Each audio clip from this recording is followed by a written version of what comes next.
हाँ हेलो बच्चों। तो इसके पहले की क्लास टेक्निकल इशू की वजह से ओवर हो चुकी थी।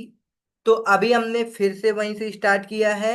तो अगर आपने इस लेक्चर को देखना स्टार्ट कर दिया है तो इसके पहले वाले लेक्चर को कंप्लीट करो, जिसमें हमने इलिस्ट्रेशन 8 को कंप्लीट समझा दिया है। सारा हमने करवा दिया था इसमें, उसके बाद हमने मैच करा दिया। ठीक है। क्या ऑप्शन बनेगा भाई? तीन हाउसेस है, जैसे हाउस नंबर तीन हाउस आपने सेल्फ ऑक्युपाइड कर रखा है। बट लॉ कहता है, प्रोविजन कहता है, आप दो घर से ज्यादा आप सेल्फ ऑक्युपाइड नहीं कर सकते हैं। तो एक घर को क्या करना होगा? डीम्ड लेट आउट मानना पड़ेगा। लेकिन डीम्ड लेट आउट ऐसे नहीं होगा आपसे। असेसी के पास ऑप्शन होता है। असेसी क्या करता है? जो तीनों हाउस की इनकम कैलकुलेट करेगा। बिल्कुल सिंपल सी बात है। इनकम कैलकुलेट करने के बाद जिस हाउस की इनकम क्या रहेगी, मिनिमम रहेगी, उस हाउस को वो क्या करेगा? डीम्ड लेट आउट मानेगा। क्यों लेट आउट डीम्ड मानेगा? क्योंकि उसमें इनकम कम है तो उसको टैक्स कम पे करना पड़ेगा। ओके, बस इसी लॉजिक के अकॉर्डिंग कई ऑप्शन बन सकते हैं आपके पास। फर्स्ट एंड सेकंड को क्या करेगा वो? Self occupied. थर्ड को लेट आउट। फिर वो क्या करेगा? फर्स्ट एंड थर्ड को सेल्फ ऑक्युपाइड, सेकेंड को लेट आउट। फिर वो क्या करेगा? सेकेंड एंड थर्ड को सेल्फ ऑक्युपाइड, फर्स्ट को लेट आउट। तो अब जो भी ऑप्शन आपको बेटर लगे वो ऑप्शन आप चूज कर सकते हो अपने अकॉर्डिंग। तो ये चीज था जो कि इलिस्ट्रेशन 8 में। और आप इसे दोनों रिजीम से करेंगे। एक आपका ऑप्शनल रिजीम है, एक आपका क्या है? डिफॉल्ट टैक्स रिज्यूम है। देखो, आपको डिफॉल्ट टैक्स रिज्यूम में डिडक्शन अंडर सेक्शन 24 नहीं मिलता है, ठीक है ना? और इसमें भाई ऑप्शनल में मिलता है। बस ये रहेगा। ओके, चलो। तो अब आगे क्या है भाई? House property portion let out of the एक इलिस्ट्रेशन 9 है। तो अब बच्चे लोग बताएंगे कि भाई इसे बताना है या नहीं बताना है। आप वोट करो जिसको भी। अगर ज्यादा मेजोरिटी में लोग बोलेंगे कि भाई बता दो तो हम बता देंगे। अगर खुद से ट्राई करना है तो खुद से ट्राई कर सकते हो। हाँ, तो मेजोरिटी में भाई क्या आया कि अपने से ट्राई करेंगे। ओके बच्चों, तो आप लोग इस इलिस्ट्रेशन 9 को क्या करना? ट्राई करना। इसमें क्या रहेगा भाई? सिंपल सी बात है, हाउस दिया रहेगा, उसका कुछ पोर्शन सेल्फ ऑक्युपाइड किया जाएगा, कुछ पोर्शन लेट आउट किया जाएगा। तो जो स्टैंडर्ड रेंट और म्युनिसिपल वगैरह वैल्यू दिए रहता है, उसे जिस प्रोपोर्शन में सेल्फ ऑक्युपाइड करोगे उसे सेल्फ ऑक्युपाइड के लिए, जिस प्रोपोर्शन में आप लेट आउट करोगे उस साइड क्या उसी प्रोपोर्शन में म्युनिसिपल वैल्यू उसको दिया जाएगा। तो ऐसे आप एलोकेशन कर लोगे। चलो कर लेना, नहीं आएगा तो बताएंगे। ठीक है। अब आपका एक भाई नेक्स्ट सेक्शन दे रखा है। क्या दे रखा है? Provision for arrears of rent and unrealise rent received. हमने कल बताया था, यदि आपका भाई किसी भी टेनेंट से रेंट नहीं मिलता है तो अरियर ऑफ रेंट, तो आप क्या करोगे? जितने महीने का नहीं मिलेगा भाई, जैसे मान लो 10 महीने का मिला तो 10 × 12 कर दो। इस तरह आपकी ग्रॉस वो क्या आ जाएगी? एक्चुअल रेंट आ जाएगा। ठीक है ना? एक्चुअल रेंट आ जाएगा। अगर वो जिस ईयर क्या करेगा, आपको रेंट उस मंथ का पे करेगा, भाई उस साल आपको क्या करना होगा? उसे टैक्सेबल करना होगा। ठीक है। अब इसके पढ़ते हैं क्या कहता है। As per section 25 A first the amount of rent receive in arrear from a tenant. ये देखो, मतलब टेनेंट से रिसीव हो रहा है कौन सा rent? Arrear. The amount unrealise rent realised subsequently, मतलब अनरियलाइज रेंट था, सब्सिक्वेंटली अब क्या हो गया? रियलाइज्ड हो गया। From a tenant by an assessee shall be deemed to income from house property in the financial year in which rent is received। जिस साल ये रेंट रिसीव्ड होगा उस साल हम क्या मानेंगे? भाई उस फाइनेंशियल ईयर में टैक्सेबल कर देंगे। are realized and shall be included in the total income of the CC under the head of income from house property. Okay, whether the CC is the owner of the property or not in the that financial year।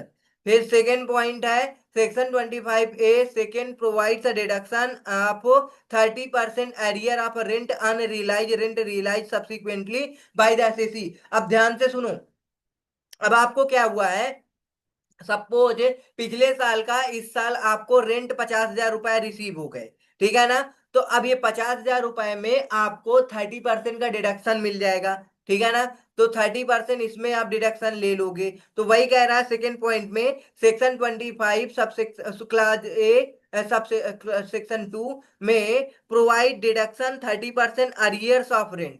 जो भी arrears of rent मिलेगा उसमें आपको क्या मिलेगा, 30% का deduction मिल जाएगा।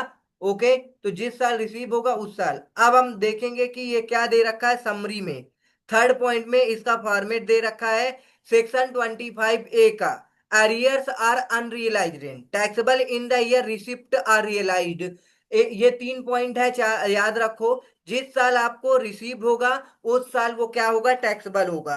और इसमें आपको जिस साल आपको रिसीव होगा उस साल आपको जितना अमाउंट, मान लो 1 लाख रुपए रिसीव हुआ है, तो 1 लाख रुपए पूरा टैक्सेबल नहीं होगा, उसका 30% आपको डिडक्शन मिल जाएगा, 70,000 केवल क्या होगा, आपका टैक्सेबल हो जाएगा, ठीक है ना। 70,000 ओनली टैक्सेबल इनकम आ जाएगी वो, ठीक। Taxable event if assessee is not the owner of the property in the financial year of receipt या फिर रियलाइजेशन। मतलब कि taxable event if assessee is not the owner of the property in the financial year, मतलब भले ही अब वो owner नहीं है प्रॉपर्टी का और आपको पिछले सालों का अरियर रेंट रिसीव हो रहा है, तो भी टैक्सेबल हो जाएगा, ठीक है ना। ये एक्सेप्शन है कंडीशन सेक्शन 20 किसका, 22 का। हमने 3 कंडीशन बताया था जिसमें ओनरशिप होना चाहिए, प्रॉपर्टी लैंड बिल्डिंग होना चाहिए, अपर्टिनेंट टू द ऐसे था। तो ये 2 3 कंडीशन थी, तो इन 2 3 कंडीशन का ये एक्सेप्शन है, जो कि हमने ओनरशिप बोला था। तो अरियर ऑफ रेंट के केस में अगर ओनरशिप हो या ना हो फिर भी टैक्सेबल हो जाएगा। इसके इससे रिलेटेड एक आपका इलिस्ट्रेशन नंबर 10 है, ठीक है। अब आप लोगों को इस इलिस्ट्रेशन को घर पे ट्राई करना है, अगर नहीं आएगा तो हम बता देंगे। नेक्स्ट दे रखा है आपका सेक्शन 26, ये क्या है, ट्रीटमेंट ऑफ इनकम फ्रॉम को ओन्ड प्रॉपर्टी। मतलब को ओन्ड प्रॉपर्टी क्या होती है, जैसे कि मान लो कोई भी प्रॉपर्टी है, सपोज एक बिल्डिंग है, क्या करते हैं हम लोग, एक पर्सन ए आता है एक पर्सन बी आता है, भाई अब इस बिल्डिंग को परचेज कर लिए ये दोनों मिला करके, तो ये दोनों को ओनर बन जाएंगे, क्या बन जाएंगे, को ओन्ड प्रॉपर्टी ये बनेगी। क्या है ये, co owned property, where property is co owned by 2 or more person. हमने 2 लोगों को लिया तो जरूरी नहीं है कि 2 ही लोग लेंगे मिल करके हाउस को, ठीक है ना। कई लोग, भाई 2 से ज्यादा को ओनर्स बन सकते हैं किसी भी प्रॉपर्टी का। ओके, तो the share income of each, आगे देखो ये क्या है, कह रहा more person whose shares are define, बिल्कुल डिफिनिट रहेगा, ascertainable, then the income from such property can not be taxed as income of an AOP. The share income of each such co owner should be determined in accordance with section 22 and 25। बिल्कुल simple सी बात है, मतलब कि इसको owner के case में भी वही सेम सेक्शन अप्लाई होंगे जो आपको ऐसे नॉर्मल प्रॉपर्टी के लिए अप्लाई होता है, वैसे को ओन्ड प्रॉपर्टी के लिए भी अप्लाई होगा, सेक्शन 22 से लेकर 25 तक। अभी हमने सेक्शन 22 में बस ये सुना कि भाई कंडीशन बताया, चार्जेबल सेक्शन की कंडीशन बताया है, तो 23 में नेट एनुअल वैल्यू बता रखा है, और सेक्शन 24 में डिडक्शन बता रखा है, सेक्शन 25 में अभी अभी पढ़ा अनरियलाइज रेंट वगैरह के बारे में, आप जानते हो। तो सेक्शन 25A वगैरह दे रखा है जो कि ये है, ठीक है ना। और 25 में इन एडमिसिबल डिडक्शन है, ठीक है।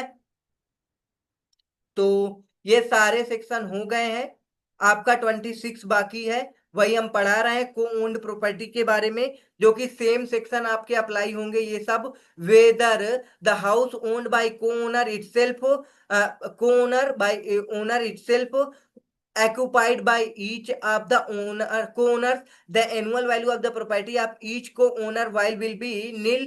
अगर क्या कर रखे हैं, सेल्फ एक्यूपाइड कर रखे हैं, तो एनुअल वैल्यू क्या आएगी, सेम नील आएगी, ठीक है ना। अब the property of each will be nil. And each co owner shall be entitle to deduction 30 and 2 lakh rupees. मतलब कि सारे के सारे, अगर को ओनर जितने होंगे सबको 30,000। इन केस आप रिपेयर एंड मेंटेनेंस का लोन लेकर के आप रिपेयर एंड मेंटेनेंस कराते हो, तो उसका इंटरेस्ट 30% आपको क्या हो जाएगा, एज ए डिडक्शन मिल जाएगा। अगर आप क्या करते हो, हाउस प्रॉपर्टी लोन लेकर के कंस्ट्रक्शन करवाते हो या एक्वायर या परचेज करते हो, तो 2 लाख रुपए का इंटरेस्ट आप डिडक्शन में ले सकते हो। ठीक है ना।